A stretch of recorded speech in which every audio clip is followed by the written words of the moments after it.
So I'm going to tell you a story, Jack. All right. And it's a story using a pack of cards. Not all the cards, just 7 cards. And it's a story about the greatest girl band in history. Are you a music fan? I like music. You like girl groups? Come on, I can see you as a little bit of... I've heard a couple of Spice Girl songs. All Saints? You're a fan of All Saints? Not really. Sugar Babes? Not really. You're a heathen. I'm going to tell you a story about the greatest... I was such a Spice Girls fan, I really was. Shocking. Tell me what you want. Wait, read it anyway. I'm going to tell you a story using 7 cards. Okay. And it's a story about the greatest girl band in the world. Now, they took a while for them to become the greatest girl band in the world. They weren't there right at the very beginning. But they did one day become the greatest girl band of all time. But what's interesting is the story that it took them to get there. It's an inspiring story, full of resilience, full of the kind of message that I hope that you get at the end of this trick is never give up. Never give up. Always go forward. You can fail, that's fine, but when you fail falling forward. You know, that sort of thing. Yeah. Because this girl band that I'm telling you about, they split up 4 times. 4 times? 4 times before becoming the greatest girl band of all time.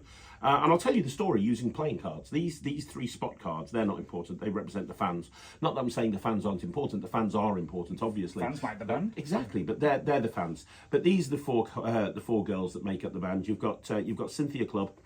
You've got Helen Hart. You've got Donna Diamond, and you've got the lead singer, Sandra Spade, the greatest lead singer of all time. Some would say that she's even better than Madonna. Well, I was thinking even better than who would you say the lead singer of the Spice Girls is? Jerry Halliwell, maybe. I was thinking, but then she left. I don't know. Whoever, greatest lead singer of all time. And what happened is one day, very early on in their career, they all went their own separate ways. They argued over a Big Mac. They went, no, they did. No, it's an interesting story because you see what happened is they were rehearsing. It was very early on. They hadn't even had a hit. And they argued about who was having what from McDonald's. It was before Uber Eats or Deliveroo. And so what happened is they all went their own separate ways. But then later on, only a few days later, Sandra Spade, she realised that, that she couldn't give up on her band. So she texted, she phoned, she emailed, and she got the band back together. And the crowd went wild. Yay. Now, the second time this happened is even more interesting. Is it over KFC? No, the second time, it was creative differences. You see, Sandra Spade was always the lead singer, but Helen Hart, she wanted to be the lead singer. They had a massive row. She was like, why do you always get to be the lead singer of the band, Sandra? I want to be lead singer. And the girls took sides. It wasn't a nice situation. They had fans by now. They'd achieved a certain level of success. The fans weren't happy. The reason the fans weren't happy is because, once again, they split up. They went their own separate ways. Helen decided to go on a solo career. Honestly, it didn't work out. Shocking. So she then realised she couldn't do it without her friends. So she texted, she phoned, she emailed. She got the band back together. Hey. And the crowd went wild. I mean, it's amazing, right? Now, the third time that these girls split up, the third time that this happened, was kind of interesting. They argue a lot, don't they? They do argue a lot. They do definitely argue a lot. Well, the third time this happened, right? It's kind of interesting. They'd become a worldwide sensation at this point. And they argued about money. Sandra said that she wanted more money than the rest of the girls. She wanted more money than the rest of the girls. The girls weren't happy about this, as you could imagine. So they went their own separate ways again. They didn't want to be together. They went their own separate ways. They forgot that the only way that they can achieve real success is as a group. So what did Sandra do? Well, she texted, she phoned, she emailed, and she got the gang back together, and the crowd went wild.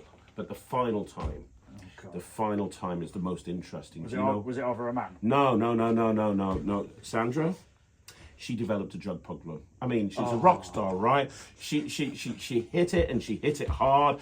Anything that could go up her nose went up her nose. Like, oh my God. Like, she had more holes in her than Swiss cheese. And she was just an embarrassment. She went on a live interview on TV, and she just threw up all over the I think it was Jonathan Ross. It was a terrible situation. Really? So what happened is they thought that the band was going to break up, but what they did is they put Sandra in rehab. Right. Sandra went in rehab. Right, that's basically what happened there. And the other three girls, well, they thought, you know what, we're gonna need somebody else. So they auditioned for another person to come and help. But you know what? What? Didn't work out. So they got the gang back together, and the crowd went wild. That is the story of the greatest girl band of all time, Sandra Spade and the Queenetters. The Queenetters, brilliant. There you go. It's a true story as well. Go look it up, Google it. That's from Team Spirit. Not from Team Spirit, Queen Spirit. Team Spirit, something completely. That's Nirvana, isn't it? Queen Spirit. That's from Queen Spirit, which is the new book by John Bannon. It's a crate trick, and there's a ton of 7-card assemblies in there. So do me a favour, let me know what you think in the comments down below. You want to see more videos like this, like the video, subscribe to the channel. I'll be back again tomorrow at 6 o'clock with another Magic Live. I'll see you then.